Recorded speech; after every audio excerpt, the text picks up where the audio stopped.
Salut très chers devs, bonjour et bienvenue dans cette nouvelle vidéo que nous allons consacrer à comprendre qu'est-ce que les problèmes Callback Hell ou Pyramid of Doom et que faire pour éviter cela pour ne pas écrire une application Node.js qui à un certain niveau devient impossible à maintenir.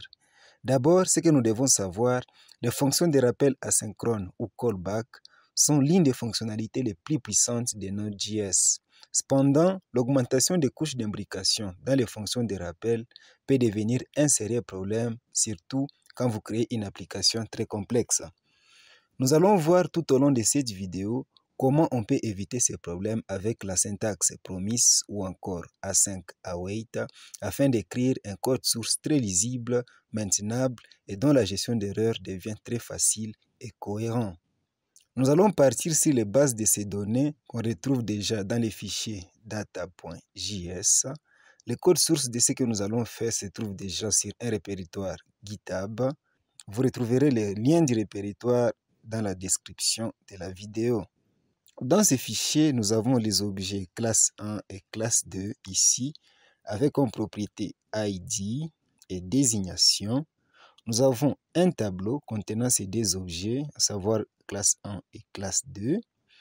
En plus de ça, nous avons les objets élève 1 et élève 2, avec comme propriété ID, nom et adresse. Ensuite, les tableaux élève avec comme éléments les objets précédents, élève 1 et élève 2. Enfin, nous avons un tableau inscription dont les éléments sont les objets avec comme propriété ID, ID élève, ID classe, année scolaire et date inscription. Ce fichier est un module qui exporte les trois tableaux, à savoir les tableaux classe, élève et inscription. Comme vous pouvez le voir, nous avons une structure de données qui illustre l'inscription des élèves d'une école par exemple. L'idée ici, c'est d'écrire un programme qui récupère les informations sur les inscriptions dans telle année scolaire. Mais remarquez ici, dans les tableaux inscription, nous avons des objets qui ont juste les propriétés ID élève et ID classe. Pourtant, nous aimerions avoir toutes les informations et sur l'élève et sur la classe, à l'occurrence le nom par exemple ou la désignation de la classe. Pour ce faire, nous serons en train de récupérer d'abord l'inscription. À partir de celle-ci, on aura l'ID de l'élève ainsi que de la classe, à partir desquelles on sera en train de récupérer les informations sur la classe et sur l'élève. Donc, on récupère l'inscription, puis la classe, puis l'élève pour avoir toutes les informations ou toutes les données nécessaires qu'on a besoin. Nous allons faire ceci en trois manières. D'abord avec les fonctions de rappel ou callback pour capturer le problème de callback hell. Pour ce faire, dans callback.js, je vais d'abord créer une constante, ici const data, qui est égale à require. Le module ici c'est data. Puis, je vais définir d'abord une fonction qui va me permettre de récupérer l'inscription. Function get inscription. La fonction aura deux paramètres, l'ID de l'inscription et la fonction callback. Je vais simuler ici une erreur par let's error que j'initialise à false pour signifier qu'aucune erreur n'est signalée. Ensuite, je vais simuler une fonction asynchrone, une fonction qui prend une certaine période d'exécution par la fonction setTimeout. Je vais définir la période à 2000 millisecondes, soit 2 secondes. Et là-dedans, je vais filtrer le tableau inscription qui est une propriété du module data qu'on a initialisé dans la constante data. Ainsi donc, data.inscription. J'appelle la fonction filter qui prend en paramètre une fonction callback avec comme paramètre l'élément du tableau ici inscription. Ça sera l'inscription dont la propriété ID est égale à l'ID de l'inscription qui sera passée en paramètre. La fonction filtre retourne un tableau des éléments qui répondent à cette condition. Je vais donc récupérer l'élément à l'indice 0 comme suit et affecter cet élément dans la variable letInscription. Puis, je vais charger la fonction callback de l'inscription retournée par la fonction filtre et de l'erreur. Ainsi donc callback, inscription, erreur. Bien, je vais définir ensuite une deuxième fonction pour récupérer une classe. Je vais copier tout ceci et les coller à ce niveau. Les instructions sont similaires, je vais juste apporter quelques modifications. Le nom de la fonction sera getClass. Ici, la variable sera classe. Le tableau qu'on filtre ici, c'est classe. Un paramètre classe ou classe ID sera égal à l'ID passé en paramètre. Et pour le callback, le premier paramètre qui sera chargé, c'est bien classe. Le reste, c'est correct. Je vais coller encore les mêmes instructions pour définir la fonction pour récupérer un élève. Le nom de la fonction sera getElève. Cette variable sera élève. Il s'agit du tableau élève, comme suit. Ici, élève, là où élève.id est égal à l'id passé en paramètre. Tout comme ici, je mets élève. Bien, nous venons de définir nos trois fonctions prêtes à l'emploi pour récupérer toutes les données relatives à une inscription.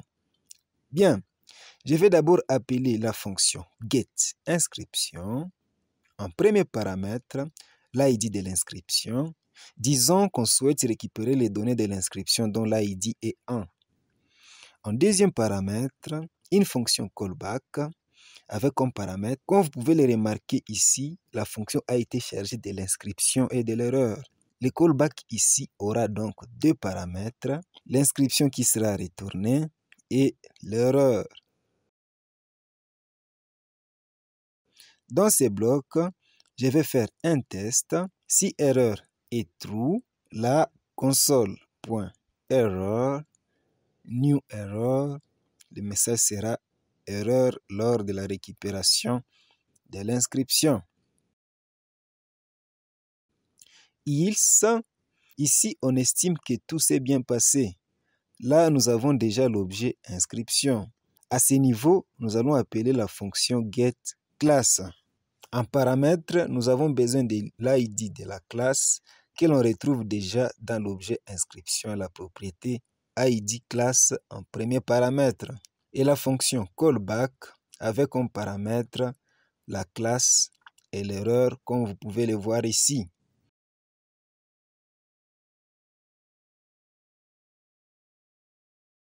Nous allons faire ici la même chose qu'on a faite avec la fonction getInscription. If erreur, je vais copier cette instruction. Ici aussi, else, là, on récupère maintenant l'élève par la fonction getElève. L'id, on le récupère toujours à l'objet inscription, à sa propriété id élève. Puis la fonction callback avec deux paramètres, élève et erreur.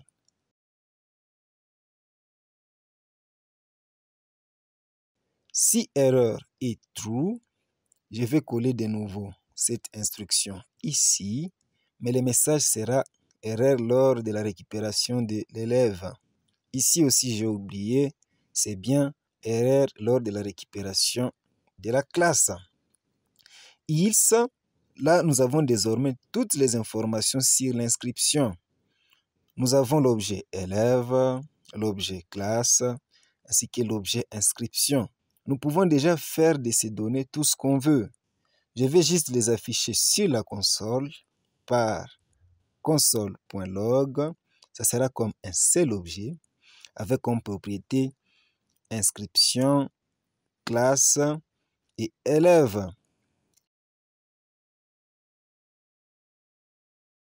Bien, notre application est déjà prête. Je vais maintenant l'exécuter par Notes Callback. Là, si tout marche bien, ça doit prendre 6 secondes d'exécution, 2 pour récupérer l'inscription, 2 pour la classe et 2 pour l'élève. Waouh, on peut voir toutes les données s'afficher. Maintenant, remarquez, dans un tel code, ça deviendrait certainement compliqué de faire la maintenance. Les erreurs et les résultats sont perdus dans les rappels. Imaginez alors si nous avions 10 imbrications de fonctions callback. Ça serait catastrophique. Je vais essayer de copier ceci et le coller à ce niveau pour démontrer cela. Remarquez, là, nous avons juste 6 imbrications. Je peux vous assurer que c'est vraiment ennuyant de gérer un code pareil. Je vais remettre comme c'était avant. Si une erreur survient par exemple au niveau de la récupération de la classe, ici, je mets donc true. Je vais exécuter l'application.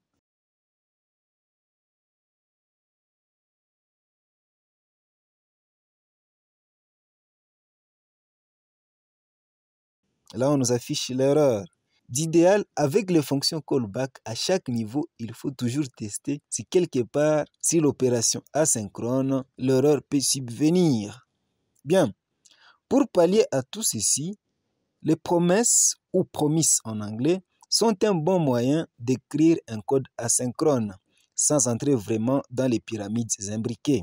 Les promises fournissent une exécution descendante tout en étant asynchrone en transmettant les erreurs et les résultats à la fonction then.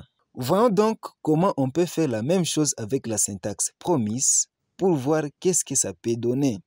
Dans le fichier promise.js, je vais déclarer la constante data ici, qui est égale à require dans le module data. J'aurai toujours besoin de ces 3 fonctions. D'abord la fonction getInscription, function getInscription. Cette fois-ci, la fonction aura un seul paramètre, l'ID de l'inscription. En tout cas, nous n'avons pas besoin de la fonction callback. Je vais simuler aussi une erreur ici par let's error qui est égale à false. Ensuite, la fonction doit retourner une promise par return new promise. Ça prend un paramètre qui est une fonction callback avec des paramètres resolve et reject. On charge le paramètre resolve de la valeur à retourner par la promesse si tout s'est bien passé et le paramètre reject de la valeur si une erreur a surgi. Là, dans ce bloc, je vais simuler une opération asynchrone par setTimeout. C'est une opération qui va prendre 2000 millisecondes, soit 2 secondes. Et ici, je vais déclarer la variable letInscription qui est égale à l'objet data, à sa propriété inscription, qui est un tableau que je souhaite filtrer par la fonction filter. Dans la fonction callback, c'est un tableau des éléments inscription. Et là, ça va retourner les éléments dont inscription.id est égal à l'ID passé en paramètre. Et je récupère juste l'élément à l'indice 0. Là, je vais faire un test. S'il n'y a pas erreur, if not error, je charge et resolve ici de la valeur inscription. Else, c'est-à-dire qu'il y a erreur, là, je charge le paramètre reject. Ça sera une instance de la classe error en paramètre erreur lors de la récupération de l'inscription.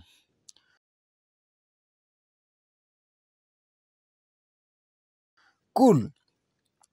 Je vais copier ceci et les coller 2 fois pour les 2 autres fonctions restantes, getClass ainsi que getElève.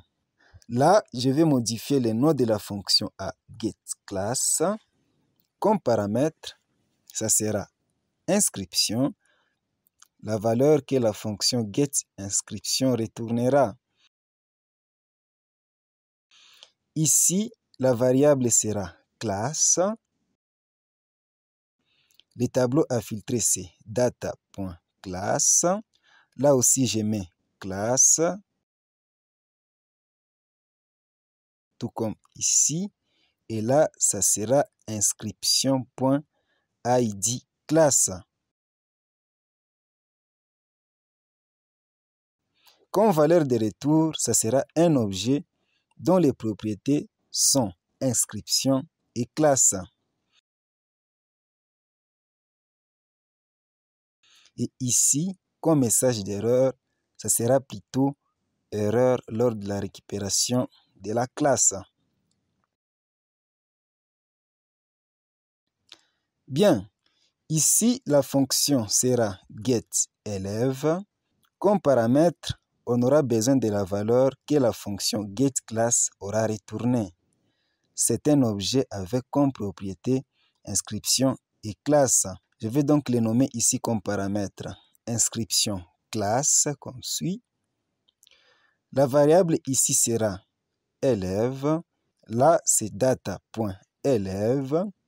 Un tableau d'éléments élève. Je vais récupérer juste l'élève dont l'ID est égal à l'ID de l'élève qui se trouve à l'objet inscription classe, à la propriété inscription qui aussi est un objet, à sa propriété ID élève. Bien, comme valeur qui sera retournée, ça sera un objet avec comme propriété d'abord l'inscription dont la valeur est inscription classe.inscription, puis la propriété classe qui a comme valeur inscription classe.classe, puis enfin l'objet élève retourné par la fonction filta. Comme message d'erreur, ça sera erreur lors de la récupération de l'élève. Bien, pour appeler ces différentes fonctions, je vais d'abord appeler la fonction getInscription. En paramètre, je passe 1. Je vais donc récupérer l'inscription dont l'ID est égal à 1. Puis appeler la fonction then qui a comme paramètre une fonction callback avec comme paramètre la valeur de retour de la fonction getInscription qui est l'objet inscription, laquelle fonction callback retourne une autre fonction du type promise, return.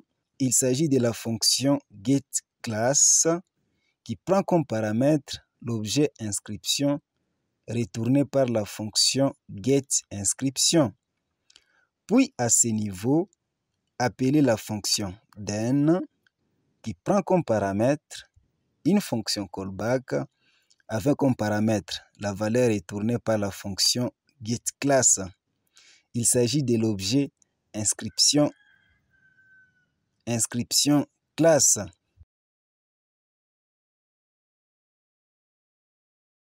Cette fonction retourne aussi la fonction return getClass qui prend comme paramètre l'objet inscription classe.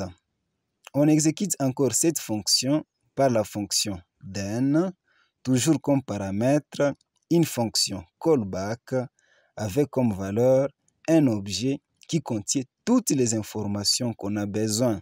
Je vais mettre ici all data et dans ce bloc, je peux maintenant faire tout ce que je veux avec ces données. Je vais me limiter à les afficher juste sur la console par console.log all data.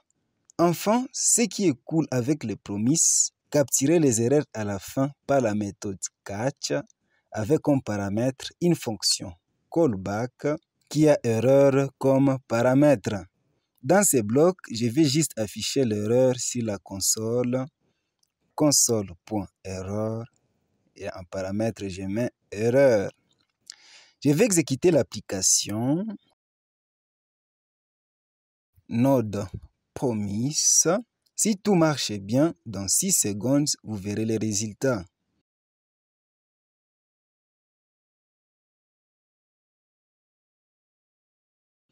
Ok, ça marche. Les données sont affichées. Nous avons un code source ici, peu ambigu comparativement à ce qu'on a fait avec les instructions écrites avec les fonctions de rappel ou callback. Ce qui est plus avantageux, c'est la façon dont le promise gère les erreurs. Si une erreur se produit dans une classe promise, elle ignore les fonctions then et invoque la première fonction catch qu'elle trouve. De cette façon, les promises offrent une grande assurance de capturer et de gérer les erreurs. Si par exemple une erreur surgit dans la fonction getElève, cette erreur est directement capturée dans les blocs catch. Je vais mettre ici true par exemple pour simuler qu'il y a bel et bien une erreur. Je vais exécuter.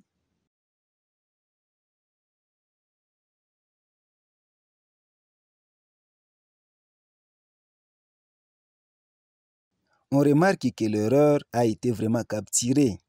Je vais remettre ceci à false. Bien, il y a aussi la syntaxe async await qui est plus encore très correcte et idéale sur l'écriture d'un code source lisible. Évidemment, les fonctions doivent être du type promise pour utiliser cette syntaxe.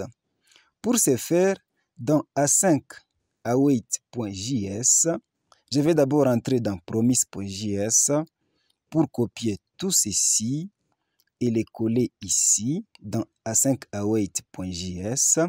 Normalement, pour exécuter une fonction promise avec les mots-clés await, la fonction qui l'exécute doit être précédée par les mots-clés async.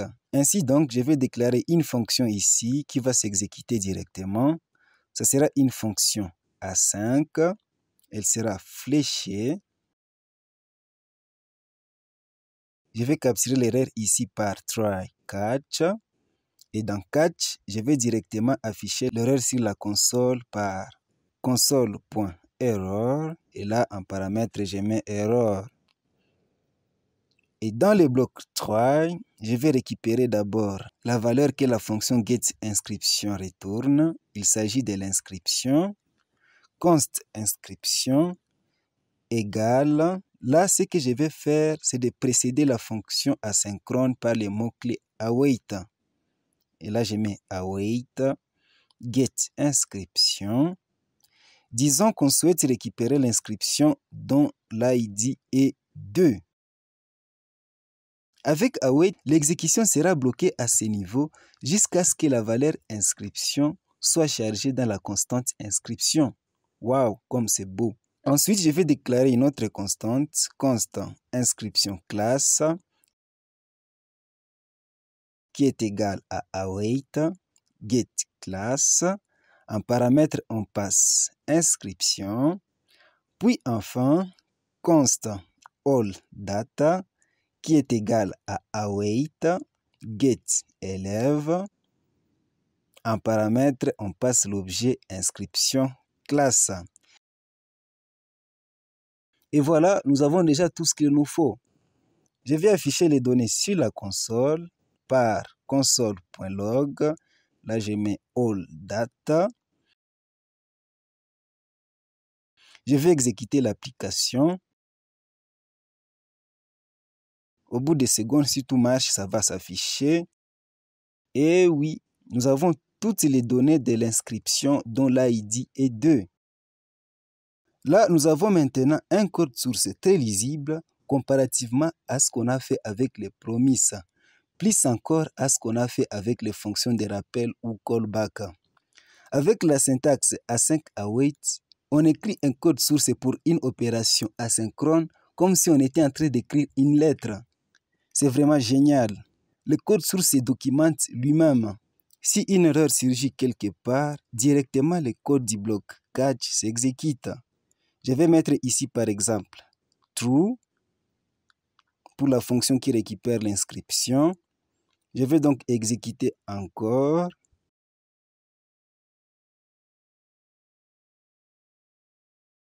On peut voir que l'instruction du bloc catch a bel et bien été exécutée. Avec cette approche, vous pouvez écrire le code source de votre application Node.js. Peu importe sa complexité, vous n'aurez pas vraiment du mal à maintenir votre code source, et surtout quand il s'agit de gérer les erreurs. C'est tout pour cette vidéo. Merci de l'avoir regardée. Si vous l'avez aimé, n'hésitez pas à la partager avec les autres. Et surtout, n'oubliez pas de vous abonner.